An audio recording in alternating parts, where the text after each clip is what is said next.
My story seems to be based on a fairy tale. Have you ever watched Cinderella?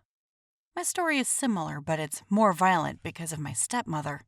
Mine is twice as aggressive. I'll tell you how she bullied me for a long time. In the meantime, subscribe to the channel. There are many more interesting stories here. My name is Gloria. My mother died when I was very young, so I don't even remember her. My dad and I lived together until recently. He was doing well as a father. I didn't need anything. I went to school, we had a house, and Dad's business chain of car washes. We had enough to live on. But one day, everything changed. One day I came home from school, and my dad was busy in the kitchen preparing food. Only this time there were more dishes. I knew from the amount of food on the table that 2 more people were coming. Naturally, I immediately asked who it was. My father became very nervous and then told me not to be angry or jealous. My good friend will come to us. Her name is Olivia. She's coming with her daughter. The girl is your age, so you will probably have fun together. I ask you very much, accept them well. It is important for me," said Father. To be honest, I was not happy to hear this news. Why was this Olivia coming to us? For what? We are already happy father-daughter. What else do we need? But it was only for my father's sake that I promised to behave. So the doorbell rang, and I opened it. 2 women in matching dresses, Olivia and Gloria, were standing in the doorway. The woman jumped on me and began to hug me, then shoved me into the hands of some gift and went into the house. Gloria looked at me and didn't even smile. That's when I realized that I don't like these girls at all. It was a long dinner. Dad greeted them both warmly. We sat down at the table and began to eat. My father tried to be funny and baited us with all sorts of jokes that weren't funny. Only Olivia laughed. Our parents were the only ones talking all night, and the tension between Gloria and me only grew. I didn't understand why she was treating me like I'd done something to her. Finally, the adults went outside to talk, and we stayed to clean the kitchen. We did everything in silence. Then Gloria asked my opinion on the parents' union. "What? Union?" I screamed, and the plate fell out of my hands. Dad flew in at the sound of broken dishes and asked if everything was all right. "Are you going to marry her? And you didn't tell me about it? Aren't you interested in my opinion?" I admit that I was so mad that I didn't even realize it. My father tried to silence me and apologized 100 times to the guests. The 2 ladies got up and left, thanking them for their dinner. Before leaving, Olivia said that she had expected this reaction and was not offended at all. Then she hugged my father and left, promising to come back next time.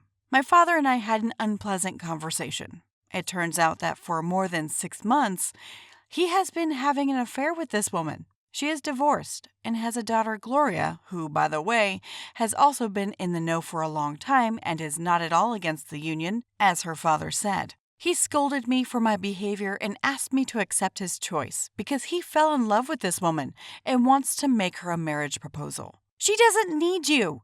She's not your match. Don't forget, she's a single mother. I'm sure all she wants from you is money, I told my father. But the words of the angry teenager were not taken seriously. In short, the wedding took place. It was the worst day of my life, but I didn't know then that they were just flowers. Living together seemed like hell. First of all, I'm not used to having other people in the house besides my father and me and the housekeeper. Not only that, now in the morning, in the toilet there was a queue. So the fright Gloria managed to take a bath for 2 hours a day. 2 hours! What can I do for 2 hours in the bathroom? Wait for the body to swell from the water? Or does she hope that the dirt will soften itself and fall away? In addition, the house was now always busy with the home phone. Some people liked to chat with their girlfriends while their father was away. Yes, I'm talking about Olivia. These ladies had their hair falling out, judging by the number, not only from the head. A pile of them, collected in the bathroom drain, could be used to weave a net to catch a whale. I'm already silent about the mess in the rooms. Their belongings were everywhere, even in the living room. The cleanest room was mine. The housekeeper didn't have time to clean it all up. Dad even had to raise her salary for the extra workload. But my father was happy. Even though I didn't like these girls, I was willing to keep quiet for Dad's sake. What a pity. He deserves better. In order not to make things worse, I ate breakfast and lunch at school and ate dinner about 5 minutes before running to my room. I couldn't bear to look at Gloria's face, especially when Olivia called us sisters. One day, my father went to another city on business for a few days. Olivia was emptying Father's house, spending all day shopping with her girlfriends, and Gloria and I were at war. It all started with the fact that this creature, without my permission and knowledge, came into my room and rummaged in the closet. It turns out she was looking at my things. By the way, even my father did not allow himself to do this. Naturally, I yelled at her, word for word, and we were already on the edge. I couldn't stand it and pushed her with all my strength, and Gloria fell to the floor and skidded to a stop on her face. Her nose was badly scratched, and it was almost immediately rammed all over her face. She looked like Shrek. I couldn't stand it and laughed hysterically. I haven't had this much fun in a long time. Gloria looked in the mirror and screamed at the top of her lungs. At this moment, my stepmother rushed into the house with packages. She dropped everything from her hands at the sight of her daughter's broken nose. Olivia ran up to us and shouted, "What happened?" Before I could open my mouth, my sister beat me to it and told her mother that I was jealous of her beauty and broke her face by pushing her down the stairs. Such a blatant lie has left me speechless. Before I could even protest, Olivia, her eyes red with anger, grabbed me by the hair and led me to the kitchen, shouting that I didn't love her daughter in the first place just because she was prettier than me. Then Olivia grabbed a pair of scissors and cut them off for me. "This is so that you can never leave the house again because of your ugliness," she said. I was in shock. I fell to the floor and Olivia threw my own hair at me, ran to her own daughter. For the first time in so long, they managed to break me. I began to cry, unable to bear the insult. Because of Gloria's lies, Olivia disfigured my hair. I hated them even more. It turned out Gloria was taken aback as I was. When she saw me, she confessed to my mother that I hadn't really pushed her down the stairs and that she had gone through my things without asking, which was what she got for.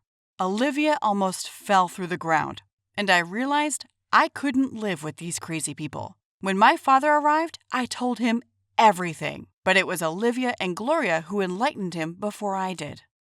In general, my father swore that he would not allow this attitude to me again and took time out in a relationship with his girlfriend.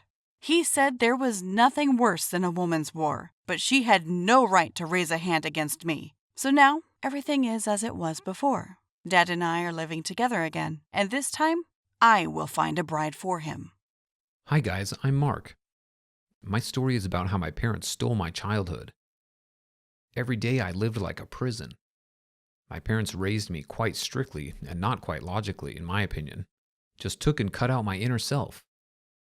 But as they say, there is a silver lining. My parents were careerists, so to speak. For them, the first goal was to achieve high positions at work, and they did not want to think about children. But fortunately, at the age of 40, they still decided to have a child, and it was not without their well-defined plans and schedules. Before I was born, my whole life was planned, every detail, where I should study, what to do in my free time, what profession to choose, etc. And since childhood, I never knew what street games were, what fights were. I didn't even really have any toys, as if there was only training. In general, everything was like the army. Rise at 6, morning exercises, breakfast, morning training, and so on until the evening. Most of all, I liked when Aunt Lisa came to visit us, because at this time, my parents were distracted from me, and I could rest in peace. And my aunt secretly gave me sweets. Just so you know, my parents only gave me candy as a reward. At those times, my parents were gone and left my aunt in charge. Before leaving, they gave a clear plan of action, but my aunt did not like such methods of education and just got me a toy robot from my bag, and I played with him all day. But by the evening, my parents, seeing I had not completed any of the tasks, were very angry and began to quarrel with Aunt Lisa. After that, my mother came to me and took away my toy and gave me the paper where my daily schedule was written. I was an outcast at school. While my peers were playing, I was studying. I didn't really have any friends. One day, just walking home from school, I decided to go through the park. When I saw the playground, I couldn't help myself and stayed there to play. I did not know how much time had passed, and I returned home in the evening all dirty and stripped. My parents immediately took me to task, and they started accompanying me everywhere. This was where all the problems at school began. I became the epicenter for ridicule, and everyone began to tease me. Once we had an art day at school, and we were going with the class to the cinema for a French movie, where I went with my parents, as usual. In the hall, one of my classmates shouted, "Look who's here with his old bodyguard," and everyone started laughing. I couldn't stand it and ran away. I ran for a long time and don't remember where. I didn't notice and rushed to my aunt's house. When she saw me on the doorstep, she hugged me and offered me to stay with her. The next morning, people started knocking and shouting at the house. I realized they were my parents. No sooner had my aunt opened the door than my mother attacked her with accusations, and my father yelled at me and put me in the car and took me back home. I have already completely lost the desire to perform any tasks and rules, and I locked myself in a room and did not go out until one day my aunt came over with representatives from child protection agencies. They found out the whole situation and decided my parents were not engaged in education correctly, and they said they would take me to a boarding school and my parents had to go to a psychiatrist. This meant that I would now live separately from my parents and we would only see each other on weekends. In boarding school, life began to develop differently. I made friends with many children, and in school, you can say I had no equal. I participated in various Olympiads and easily won prizes. I even felt a kind of freedom. Over time, I began to understand why my parents wanted so much that I did not waste time on various useless things. They wished me a great future and worked hard on my upbringing. My parents gave me an excellent education. I know 4 languages and I participate in many Olympiads. I love them very much and I'm grateful, but thinking only about development, they completely forgot that a child should have a childhood. I can't call my childhood happy because even though they were beautiful people, I had a lot of psychological violence in my family.